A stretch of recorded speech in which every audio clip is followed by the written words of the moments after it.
10 raisons qui poussent les recherches actuelles sur la vie après la mort.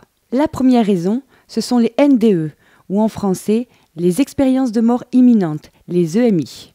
Les techniques de réanimation médicale, après un arrêt cardiaque où ni le cœur ni le cerveau ne fonctionnent, permettent de réanimer une personne auparavant mourante. 20% de ces personnes reviennent en disant « J'étais au-dessus de mon corps, j'ai vu mon grand-père décéder il y a 8 ans et il m'a dit que c'était pas le moment, etc. » C'est une EMI, une NDE.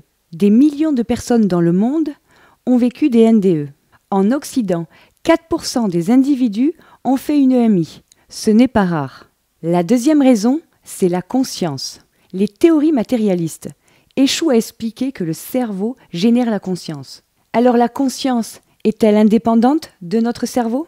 En plus des EMI, de nouveaux phénomènes montrent que la conscience peut se délocaliser, car certaines personnes ont la faculté assez étrange de sortir de leur corps.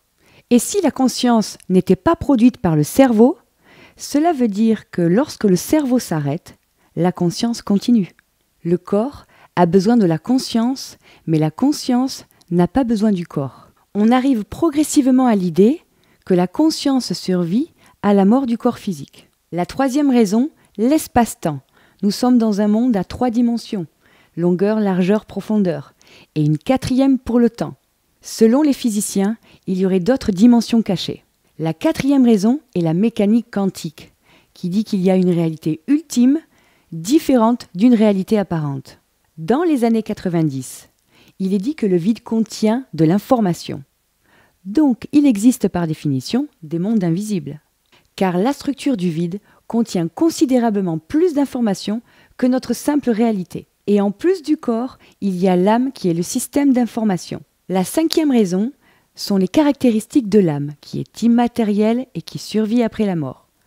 J'ai développé ce point dans une autre vidéo que je vous invite à aller consulter. Le lien est dans la description ci-dessous. L'information quantique se trouve en dehors du temps et de l'espace. À la mort, cette âme a toutes les raisons de subsister comme ces informations. Dans la communauté scientifique, ça ne se fait pas de parler de spiritualité, mais ça ne l'empêche pas de s'y intéresser.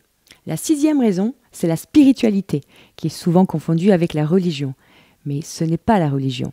La spiritualité, c'est la science qui permet de comprendre l'esprit des êtres et des choses.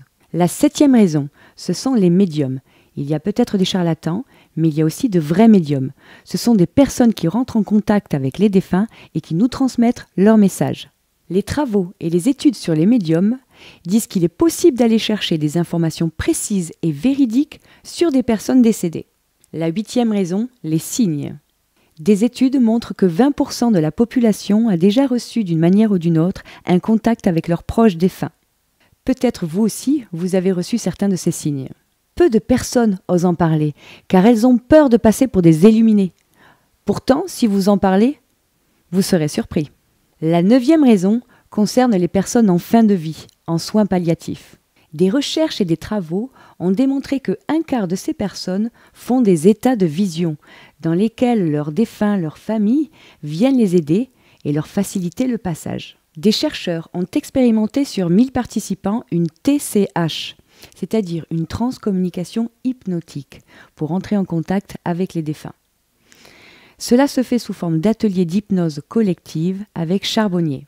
67% ont répondu avoir eu un contact avec un défunt. Et aussi, depuis 6 ans, des chercheurs ont créé une machine pour tenter de capter des esprits. 7 résultats sur 10. Ces images de défunts ont le mérite de nous interroger, même si on ne sait pas d'où elles viennent. On n'a pas de preuves scientifiques de vie après la mort, mais on a des évidences et beaucoup d'observations. La mort peut être un état de passage d'un état de conscience à un autre. On est très attaché à nos croyances, et c'est difficile. La mort fait peur et on n'ose pas en parler. Les nouveaux paradigmes prennent toujours un certain temps avant d'être acceptés. Mais on est en chemin. Toutes ces recherches m'interpellent et questionnent sur le sens de notre vie sur Terre. Alors la mort est-elle la fin ou un nouveau départ? Einstein a écrit « Je crois en une vie après la mort car l'énergie ne peut pas mourir. Et tout est énergie. Nous sommes énergie. » N'hésitez pas à liker et partager la vidéo si elle vous a plu. Et si vous êtes nouveau sur la chaîne, n'oubliez pas de vous abonner et d'activer la notification pour ne rater aucune des prochaines vidéos. Et si vous avez des questions, des idées ou des commentaires, n'hésitez pas à les laisser en bas de la vidéo, j'aurai le plaisir de vous répondre. À bientôt!